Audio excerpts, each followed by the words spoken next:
M மக்களுக்கான அரசியலையும் அந்த வெற்றியையும் யாராலும் தடுக்க முடியாது. அப்படி தடுக்கணும்னு நினைக்கிறவங்களோட கனவு ஒரு நாளும் மெய்ப்படாது. Before concluding my speech, few words from William Blake. Men may come, men may go, but I go on forever.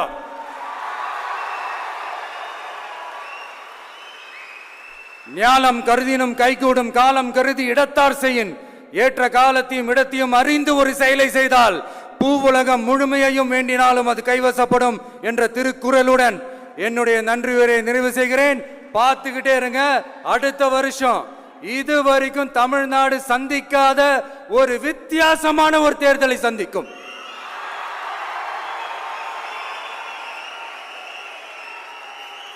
ரெண்டே ரெண்டு பேருக்கு நடுவுல தான் போட்டியே.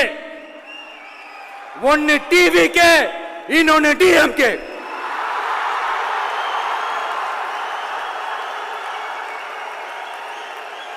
கான்பிடண்டா இருங்க, நல்லதே நடக்கும், வெற்றி நிச்சயம்.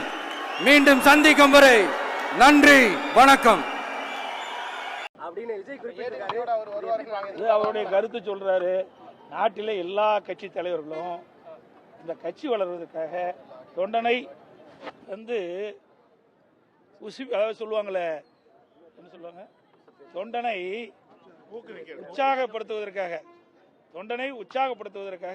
அவள் அப்படி கருத்து சொல்லுவாங்க. இந்த எல்லா கட்சி தலைவர்களும் அப்படித்தான். ஏன்னா அடுத்த தேர்தலில் ஒரு தேர்தலில் கூட போட்டியே இடல, நீங்க பிரதான எதிர்கட்சியா இருக்கீங்க.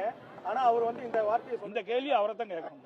என்ன கேட்டா, நாங்க பிரதான எதிர்கட்சின்னு நீங்க ஒத்துக்கிட்டீங்க, மக்கள் ஒத்துக்கிட்டாங்க, அதுக்காக மக்கள் அங்கீகாரமும் கொடுத்துருக்காங்க. இந்த கேள்வி அங்க கேளுங்க.